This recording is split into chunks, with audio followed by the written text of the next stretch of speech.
Today's lesson is an introduction to right triangle trig, and we'll see how similarity helps us see the relationship between similar right triangles. In this activity, you would take a ruler and a protractor, measure out a right triangle, starting with a right angle, and then measuring out a 60-degree angle using a protractor. So let's suppose that we did this, and we did a few different triangles. So, for example, I have 3 triangles, various sizes. Now, they're definitely not congruent, but we can say the triangles are similar because they all have a right angle and they all have a 60-degree angle, and so therefore they are all similar by the AA similarity theorem. Now, suppose you did the activity and you decided to measure the information on there, the sides. So I think we can agree that would be 30 degrees using triangle sum. Okay, this side here I've already pre-measured. This would be 7.6. That leg would be 6.6, and this leg is 3.8. And by the way, I'm using centimeters. Okay, now there's some names that we can label on here. Now this angle of 60 degrees is what we call the reference angle.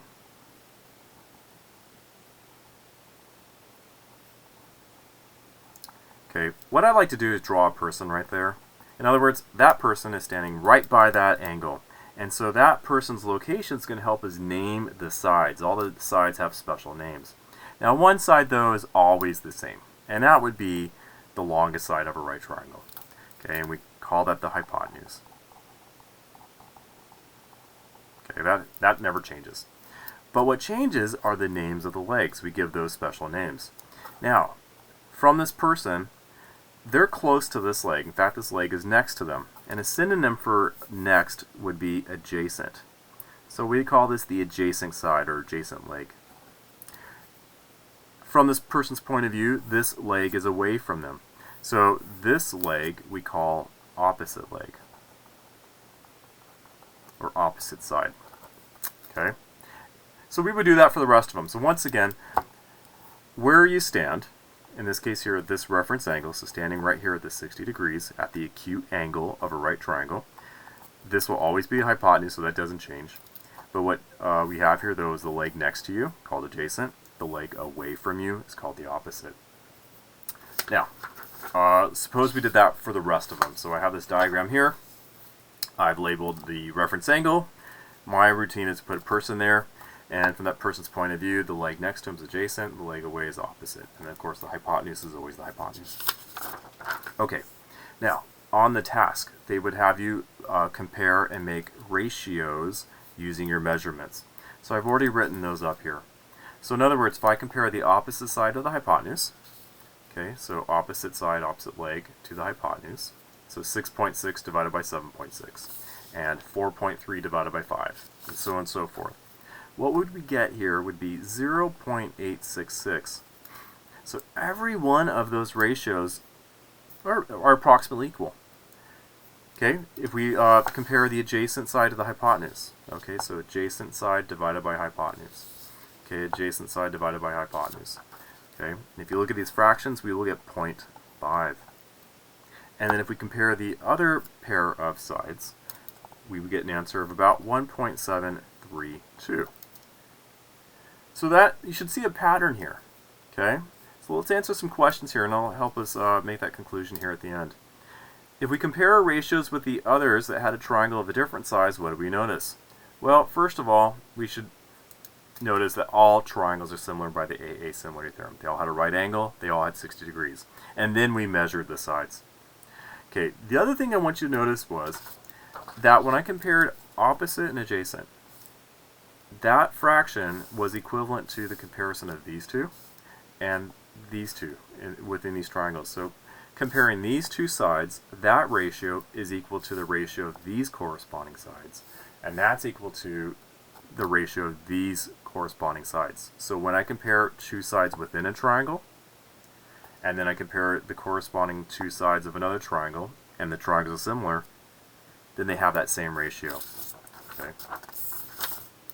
So, the ratio of two sides of a triangle, and not just a triangle here, a right triangle, is equal to the ratio of the corresponding sides of another right triangle.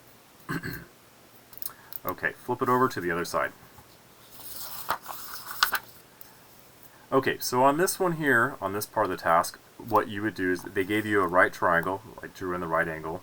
They gave you the two of the sides, and so what we had to do is use Pythagorean theorem to find the third side. Okay, and after you do that, I think you guys can see pretty clearly that these two triangles, number one, are similar. Okay, scale factor of 2.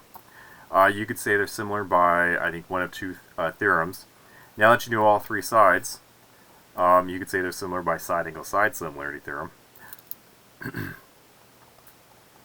Or, after you found that side, you could have said side angle side similarity theorem. Okay, now I'm going to label some stuff here after we read the directions here.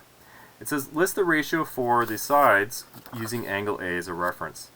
Okay, so labeling angle A as your reference angle. Okay, so I like to draw a person there, and I'll label the phrase reference angle. Okay, now let's identify the sides. Now, the one side that's always this name, it's the hypotenuse. And that's always the longest side right across the right angle. So we have our hypotenuse. Away from you is the leg that we call the opposite leg. Next to you is the leg which we call adjacent. Okay? Direction said do the same thing for angle D. So draw your person right here. There's your reference angle. Once again, the longest side is always called the hypotenuse, and that never changes.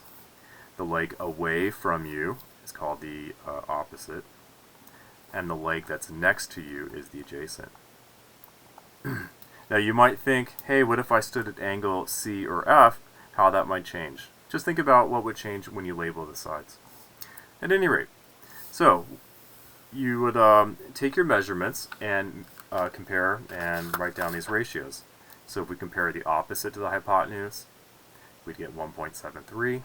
Adjacent to the hypotenuse, we get 0.5. And opposite side over adjacent, we get about 0.87. And we get the same values when we compare the ratios of the corresponding sides. Okay, so takeaway here. These two triangles are similar.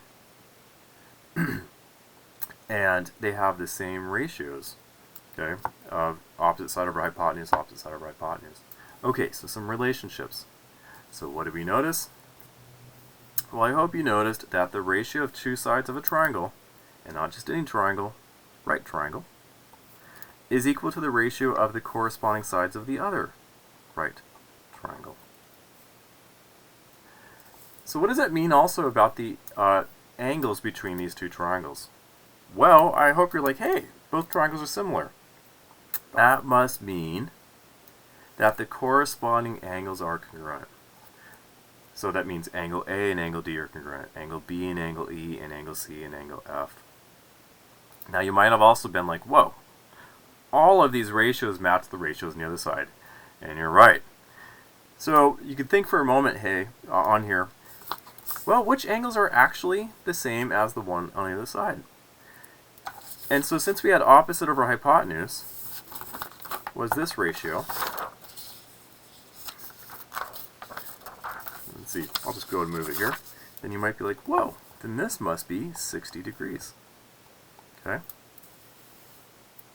So I'm going to pause there today, but I just want you to have that takeaway of the big idea was when I have similar right triangles and I compare two sides within that triangle to the same two sides of the other triangle, that ratio, those ratios will actually be equal. So if I compare once again any two sides of a right triangle to the corresponding sides of a similar right triangle, they're always going to have that same ratio. All right, until next time.